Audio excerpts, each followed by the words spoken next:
नमस्कार, मैं हूं अंकुर और आप देख रहे हैं सत्य हिंदी का न्यूज बुलेटिन। एक नजर अब तक की सुर्खियों पर। फ्रांस के राष्ट्रपति इमैनुअल मैक्रोन जयपुर पहुंच गए हैं। जयपुर हवाई अड्डे पर राजस्थान के राज्यपाल कालराज मिश्र, मुख्यमंत्री भजनलाल शर्मा और विदेश मंत्री एस जयशंकर ने उनका स्वागत किया। इसके बाद वो पीएम मोदी के साथ आमेर किला, जंतर मंतर और हवा महल को देखने गए। दोनों नेताओं ने जंतर मंतर से हवा महल तक रोड शो भी किया। दोनों नेताओं के स्वागत के लिए हवाई अड्डे से लेकर इन स्थलों तक कई स्थानों पर मोदी और मैक्रोन की तस्वीरों वाले कटआउट और होर्डिंग लगाए गए। बता दें, फ्रांस के राष्ट्रपति इस बार गणतंत्र दिवस पर मुख्य अतिथि होंगे। प्रधानमंत्री किसान सम्मान निधि योजना के लाभार्थियों के लिए एक अहम खबर है। केंद्र सरकार इस योजना के तहत जल्द ही 16वीं किस्त जारी करने वाली है। हर किस्त के जारी होने से पहले लाभार्थी किसानों के लिए ई-KYC करना जरूरी है। अगर आप या आपका परिवार प्रधानमंत्री किसान सम्मान निधि योजना का लाभ उठाता है तो 31 जनवरी से पहले अपना ई-KYC जरूर पूरा कर लीजिए, वरना आपकी 16वीं किस्त अटक सकती है। बता दें कि किसान पीएम योजना के तहत पात्र सभी भूमि धारक किसान परिवारों को प्रति परिवार 6,000 रुपए की आर्थिक मदद दी जाती है। इन 6,000 रुपए को हर 4 महीने में 2,000 रुपए की 3 समान किस्तों में दिया जाता है। बिहार में राजनीतिक पैंतरेबाजी गुरुवार को चरम पर पहुंच गई। नीतीश कुमार बुधवार से पलटी मारने की मुद्रा में नजर आ रहे हैं। इस बीच खबर आ रही है कि लालू यादव खेमे ने विधायकों की संख्या के मामले में 122 के आंकड़े तक पहुंचने के लिए गिनती शुरू कर दी है। आरजेडी विधायकों का समर्थन जुटाने के लिए अपने दूतों को दौड़ा रहा है। सूत्रों के मुताबिक अगर नीतीश पलटी मारते हैं तो आरजेडी को सरकार बनाने के लिए जादुई आंकड़े 122 तक पहुंचने के लिए 8 और विधायकों की जरूरत होगी। आरजेडी राज्य विधानसभा में प्रमुख पावर का रुतबा पाने के लिए पूरी ताकत लगाने में जुट गई है। सूत्रों का कहना है कि बिहार के पूर्व मुख्यमंत्री जीतन राम मांझी के खेमे के 4 अस्थायी विधायक, AIMIM के 1 विधायक और एक अन्य निर्दलीय विधायक आरजेडी के साथ जुड़ सकते हैं, लेकिन इसके बाद भी 2 विधायकों की जरूरत पड़ेगी, तभी वो 122 के जादुई आंकड़े पर पहुंचेगी और सरकार का दावा पेश करेगी। अब देखते हैं कि लालू प्रसाद क्या करते हैं। अगर ऐसा कर लिया तो सरकार लालू ही बनाएंगे, नीतीश गायब हो जाएंगे। बिहार में इन दिनों राजनीतिक घमासान मचा हुआ है। सवाल उठ रहा है कि इंडिया गठबंधन की पहल करने वाले सीएम नीतीश कुमार की पार्टी जेडीयू ही इसका हिस्सा बनकर रह पाएगी या नहीं रह पाएगी। इस पर संशय के बादल गहरा गए हैं। इस बीच रिपोर्ट्स हैं कि नीतीश कुमार ने अपने सारे कार्यक्रम रद्द कर दिए हैं और सभी जेडीयू विधायकों को पटना बुलाया गया है। कहा जा रहा है कि सीएम आवास पर जेडीयू नेताओं की बैठक होने वाली है। बिहार में मंडराए राजनीतिक संकट के बीच आरजेडी के चीफ लालू प्रसाद यादव ने सीएम नीतीश कुमार से फोन पर बात की है। सूत्रों के मुताबिक सीएम नीतीश 1-2 दिन में अंतिम फैसला ले सकते हैं, यानी 1-2 रोज के बाद ही पता चलेगा कि मौजूदा सरकार बरकरार रहेगी या फिर जेडीयू एनडीए में वापसी करेगी। इस बीच लालू यादव ने अपनी पार्टी के नेता शिवानंद तिवारी को नीतीश कुमार से बातचीत करने के लिए भेज दिया है। बता दें, नीतीश कुमार के एनडीए में शामिल होने की अटकलें तो तभी से लगाई जा रही हैं जब उन्होंने पार्टी की कमान ललन सिंह से अपने हाथों में ले ली थी। कुछ समय के बाद अपनी टीम में बदलाव किया तो ललन सिंह को कोई जगह नहीं थी। भले ही जेडीयू नेता एनडीए में शामिल होने की अटकलों को खारिज करते रहे हैं, लेकिन जैसे ही कर्पूरी ठाकुर को भारत रत्न देने का फैसला हुआ, उसके बाद इस चर्चा में एक बार फिर से तेजी पकड़ ली। बिहार में मुख्यमंत्री नीतीश कुमार के अगले कदम को लेकर चल रही अटकलें एक बार फिर तेज हो गई हैं। इस बीच अब बिहार बीजेपी के अध्यक्ष सम्राट चौधरी को भी केंद्रीय गृह मंत्री अमित शाह ने अचानक दिल्ली बुला लिया है। सम्राट चौधरी दिल्ली रवाना भी हो गए हैं। उनके साथ अश्विनी चौबे भी दिल्ली गए। कहा जा रहा है कि गुरुवार को जदयू के वरिष्ठ नेता भी केसी त्यागी दिल्ली रवाना हो गए। बिहार के इन 3 नेताओं के दिल्ली जाने के इस घटनाक्रम में सियासी कयासबाजी को और हवा दे दी है। नीतीश कुमार ने परिवारवाद पर हमला बोलकर लालू प्रसाद यादव पर हमला बोला था, जिसके बाद साफ हो गया कि बिहार में आरजेडी जेडीयू खेमे में भी सब कुछ ठीक नहीं चल रहा है। अब पूर्व मुख्यमंत्री लालू प्रसाद यादव की बेटी रोहिणी आचार्य के गुरुवार के ट्वीट से और साफ हो गया है। रोहिणी ने एक के बाद एक ट्वीट में बिहार के सीएम नीतीश कुमार पर कहा कि एक समाजवादी जो हवाओं की तरह विचारधारा बदल रहा है। खीज जाहिर करने से क्या होगा जब कोई हमारे योग्य नहीं है। कानून के शासन की अवहेलना कौन कर सकता है जब किसी की नीयत में खोट हो। हालांकि इस ट्वीट को वापस ले लिया गया है, यानी डिलीट कर दिया गया है, लेकिन ये ट्वीट काफी देर तक सोशल मीडिया पर रहा। अब ये वायरल हो रहा है। पूर्व सीएम जीतन राम मांझी ने अब नीतीश कुमार को लेकर फिर दावा कर दिया है। उन्होंने ट्वीट कर कहा कि खेला चालू है, बिहार परिवर्तन की ओर अग्रसर है, जो भी होगा राज्य हित में होगा। जिसके बाद सूबे का सियासी पारा चढ़ गया है। हालांकि मांझी के इस ट्वीट में सच्चाई दिख रही है। ऐसा इसलिए क्योंकि गुरुवार को ही बिहार कैबिनेट की बैठक में ऐसा कहा जा रहा है कि नीतीश कुमार और तेजस्वी यादव में खास बातचीत नहीं हुई। जानकारी के मुताबिक 20 मिनट चली कैबिनेट मीटिंग में दोनों नेताओं के बीच कोई सीधा संवाद नहीं हुआ। रही सही कसर लालू यादव की बेटी रोहिणी के बैक टू बैक ट्वीट ने पूरी कर दी।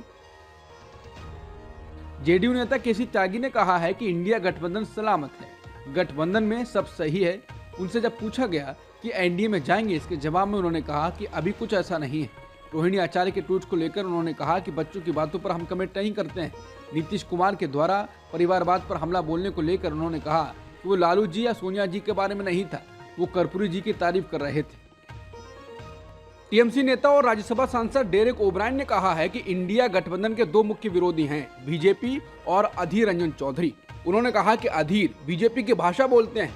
उन्होंने कहा कि गठबंधन के बंगाल में काम नहीं करने के 3 कारण हैं: अधीर रंजन चौधरी, अधीर चौधरी, अधीर चौधरी। कांग्रेस नेता जयराम रमेश ने कहा है कि टीएमसी के साथ सीट बंटवारे के गतिरोध का समाधान निकलने की उनको उम्मीद है। रमेश ने पत्रकारों से बात करते हुए कहा कि कांग्रेस ममता बनर्जी के बिना इंडिया के बारे में नहीं सोच सकती है, क्योंकि वो देश में भाजपा के खिलाफ लड़ाई में बहुत जरूरी है। उन्होंने कहा कि हम सभी चाहते हैं कि ममता बनर्जी भारत जोड़ो न्याय यात्रा का हिस्सा बने, क्योंकि हमारा आदर्श बाग के समान है। अगर हम बंगाल और भारत में भाजपा को हराना चाहते हैं तो उनकी बहुत जरूरत है। हमारे नेता सोनिया गांधी, राहुल गांधी और मल्लिकार्जुन खड़गे के मन में ममता जी के प्रति बहुत सम्मान है। पश्चिम बंगाल में राहुल गांधी ने देश भर में अन्याय से लड़ने की में विपक्षी गठबंधन इंडिया की एकता पर भरोसा जताया। उन्होंने कहा कि यात्रा के साथ न्याय शब्द इसलिए जोड़ा गया है क्योंकि देश भर में अन्याय का बोलबाला है। इंडिया ब्लॉक पूरे देश में अन्याय के खिलाफ लड़ेगा। बता दें, इंडिया गठबंधन में विश्वास जताने वाली राहुल गांधी की ये टिप्पणी पश्चिम बंगाल में चुनाव अकेले लड़ने के ममता बनर्जी के फैसले के एक दिन बाद आई है, जिससे विपक्षी गुट में हलचल मच गई है। कांग्रेस अध्यक्ष मल्लिकार्जुन खड़गे ने तेलंगाना में कहा कि पीएम मोदी वादे करते हैं, हर अखबार में मोदी की गारंटी का विज्ञापन छपता है। उनकी क्या गारंटी थी? 2 करोड़ नौकरियां देंगे, काला धन वापस लाएंगे, सभी के खाते में 15 लाख रुपए देंगे। इनमें से एक भी पूरा नहीं हुआ है, इसलिए आप पहले की गारंटी पूरा कीजिए जिनका आपने वादा किया था। उन्होंने इसके साथ ही कहा कि आज पीएम मोदी और गृह मंत्री Amit Shah CBI, IT, ED से हमारे एमएलए एमपी को डरा रहे हैं। आगामी चुनाव को देखते हुए हमारे नेताओं पर जांच एजेंसियां बैठा रहे हैं। जब जब आपकी ताकत बढ़ती है तब तब बीजेपी आपको कमजोर करने की कोशिश करती है। कांग्रेस अध्यक्ष मल्लिकार्जुन खड़गे ने पीएम मोदी पर निशाना साधा है। तेलंगाना में कार्यक्रम के दौरान खड़गे ने गुरुवार को कहा कि कल के दिन अगर लोग भूखे मर गए, किसान मर गए, तो पीएम मोदी भगवान की इच्छा ही बोलेंगे। उनको आदत है कि कुछ संकट आता है तो कुछ बहाना करते हैं, कभी पाकिस्तान का नाम लेते हैं, कभी चाइना का नाम लेते हैं, कभी भगवान का नाम लेते हैं। खड़गे बोले, मेरी आपसे विनती है कि उनके जाल में ना फंसिए, अगर फंसेंगे तो लोकतंत्र नहीं बचेगा। असम के सीएम हेमंता बिस्वा शर्मा ने कांग्रेस नेता राहुल गांधी को लेकर गुरुवार को दावा किया है। असम सीएम शर्मा ने सोशल मीडिया प्लेटफॉर्म एक्स पर लिखा, इंडिया टुडे ने एक बहुत बड़ा खुलासा किया है कि राहुल गांधी अपनी बस में यात्रा में बॉडी डबल का प्रयोग कर रहे थे। इसका मतलब बस में जो व्यक्ति बैठे थे और खिड़की से लोगों को देख रहे थे वो शायद राहुल गांधी थे ही नहीं।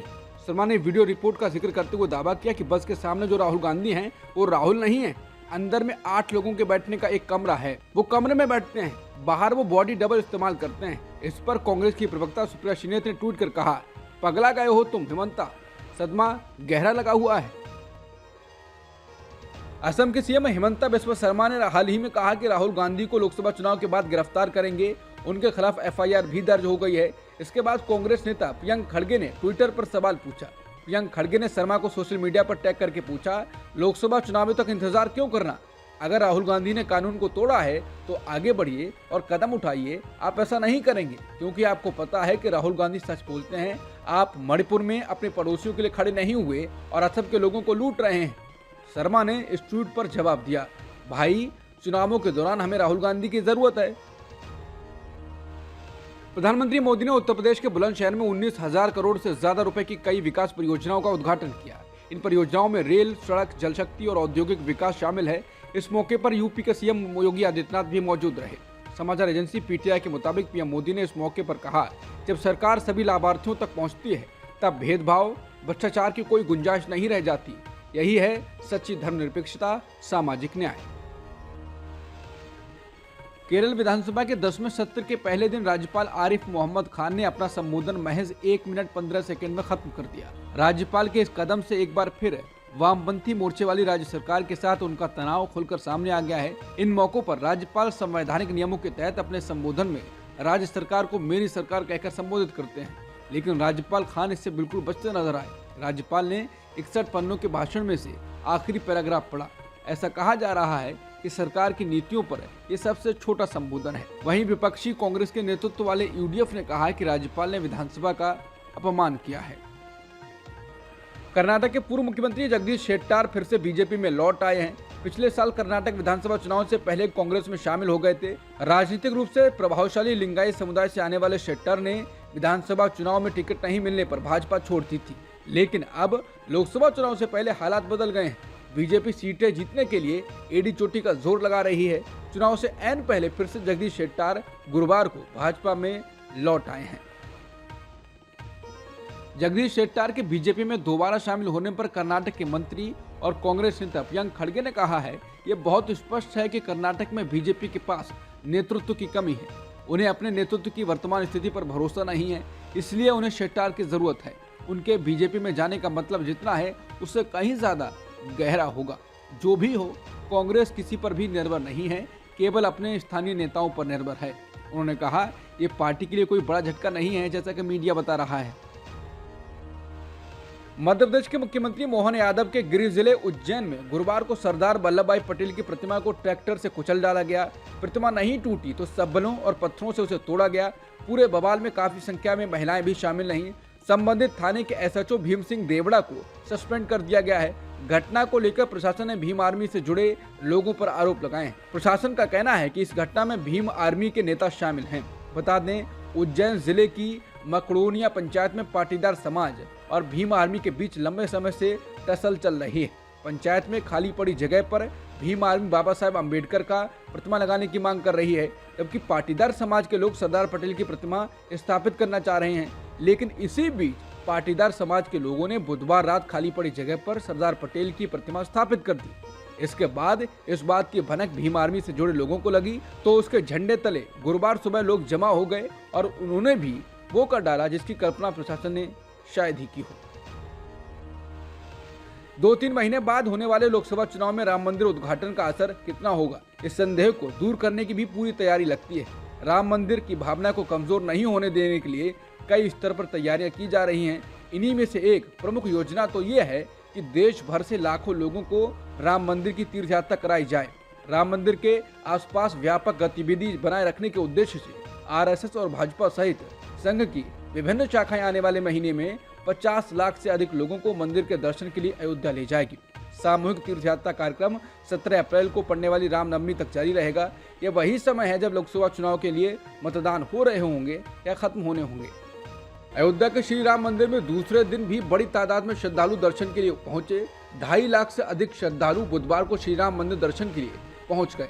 वहीं पहले दिन 23 जनवरी को जब ये मंदिर पहली बार आम लोगों के लिए खोला गया तो यहाँ 3.17 करोड़ रुपए का दान मिला।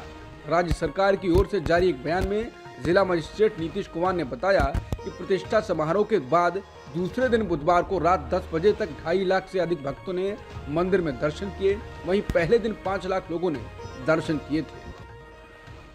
कर्नाटक हाईकोर्ट के चीफ जस्टिस पी.बी. वराले को गुरुवार को देश के चीफ जस्टिस डी.वाई. चंद्रचूड़ ने सुप्रीम कोर्ट के जज की शपथ दिलाई। एक दिन पहले केंद्र सरकार ने कॉलेजियम के सुझाव में उनके नाम पर मोहर लगाई थी। इस समारोह के साथ ही सुप्रीम कोर्ट में 34 जज हो गए हैं और कोर्ट में जजों की जरूरी संख्या पूरी हो गई है। अब सुप्रीम कोर्ट में 3 सिटिंग जज ऐसे हैं जो दलित हैं। 2 अन्य जस्टिस बी.आर. गवई और सी.टी. रवि कुमार हैं। कांग्रेस ने गुरुवार को राष्ट्रीय मतदाता दिवस पर चुनाव में वीवीपैट के अधिक उपयोग की मांग पर इंडिया ब्लॉक के नेताओं से मिलने से इनकार करने पर चुनाव आयोग की आलोचना की और इसे अन्याय बताया जो लोकतंत्र की नींव पर हमला करता है।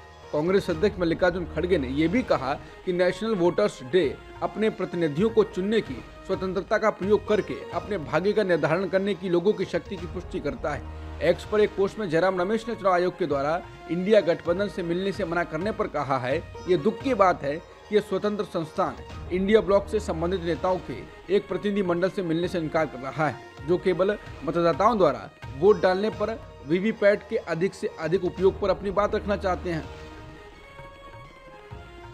मराठा आरक्षण की मांग को लेकर महाराष्ट्र में एक बार फिर से बवाल होना शुरू हो गया है। आरक्षण की मांग के लेकर विरोध प्रदर्शन करने वाले हजारों की संख्या में लोग मुंबई को कूच कर रहे हैं। आंदोलन के नेता मनोज जारंगे जालना से मुंबई तक विरोध मार्च निकाल रहे हैं। मार्च पुणे पहुंच गया था, इसके बाद अब मुंबई पहुंचने वाला है। मनोज जारंगे ने कहा है कि उनकी ये रैली गणतंत्र दिवस के दिन मुंबई पहुंच जाएगी। उन्होंने कहा है अगर सरकार आंदोलन को नजरअंदाज करती है तो वो मुंबई में भूख हड़ताल करेंगे। बता दें, पुणे में जो मराठा आंदोलन में भीड़ दिखी है उससे लगने लगा है कि मुंबई में बवाल होने वाला है। वहीं दूसरी ओर ओबीसी समाज सरकार को चेतावनी दे रहा है कि गलती से भी सरकार ने मराठाओं को ओबीसी कोटे से आरक्षण दिया तो 400 जातियां सड़क पर उतर जाएंगी। वहीं अदालत ने जारंगे और पुलिस को नोटिस थमा दिया है कि मुंबई की कानून व्यवस्था से खिलवाड़ करने की इजाजत किसी को नहीं दी जा सकती है। महाराष्ट्र में बड़े स्तर पर बुलडोजर एक्शन हो रहा है। ठाणे जिले के हैडेरी चौक में 15 अवैध निर्माणों पर एक्शन के बाद अब मीरा भाईंदर नगर निगम ने मुंबई में भी कार्रवाई की है। बीएमसी की यह कार्रवाई बिना जानकारी दिए दक्षिण मुंबई के मुस्लिम बहुल मोहम्मद अली रोड इलाके में की गई है। बीएमसी के एक अधिकारी ने कहा, जहां कार्रवाई की गई है ये स्टॉल अस्थायी निर्माण है और कानूनी नहीं है, इसलिए हमने इन्हें कोई नोटिस जारी नहीं किया और बुधवार को सीधी कार्रवाई की है। बता दें, अयोध्या राम मंदिर में 22 जनवरी को होने वाले प्राण प्रतिष्ठा से पहले रैली के दौरान मीरा भाईंदर इलाके में 2 समुदायों के बीच झड़प हो गई थी। मीडिया रिपोर्ट्स के हवाले से बताया गया कि एक समुदाय के लोग रैली निकाल रहे थे और इस दौरान दूसरे समुदाय के लोगों से उनकी बहस हुई और हिंसा भड़क गई। इसके बाद प्रशासन ने कार्रवाई करते हुए कई अवैध निर्माणों पर बुलडोजर चला दिया। बीजेपी के वरिष्ठ नेता सुब्रमण्यम स्वामी ने एक बार फिर पीएम मोदी की आलोचना की है। उन्होंने कहा कि मालदीव सरकार ने चीन के नौसैनिक जहाज को आने की इजाजत दे दी है, जो कि छोटे से द्वीप द्वारा भारत का अपमान है। चीन 2020 के बाद से लद्दाख का 4042 वर्ग किलोमीटर क्षेत्र हड़प सकता है और मोदी बस एक असहाय की तरह कहते हैं कि कोई आया नहीं।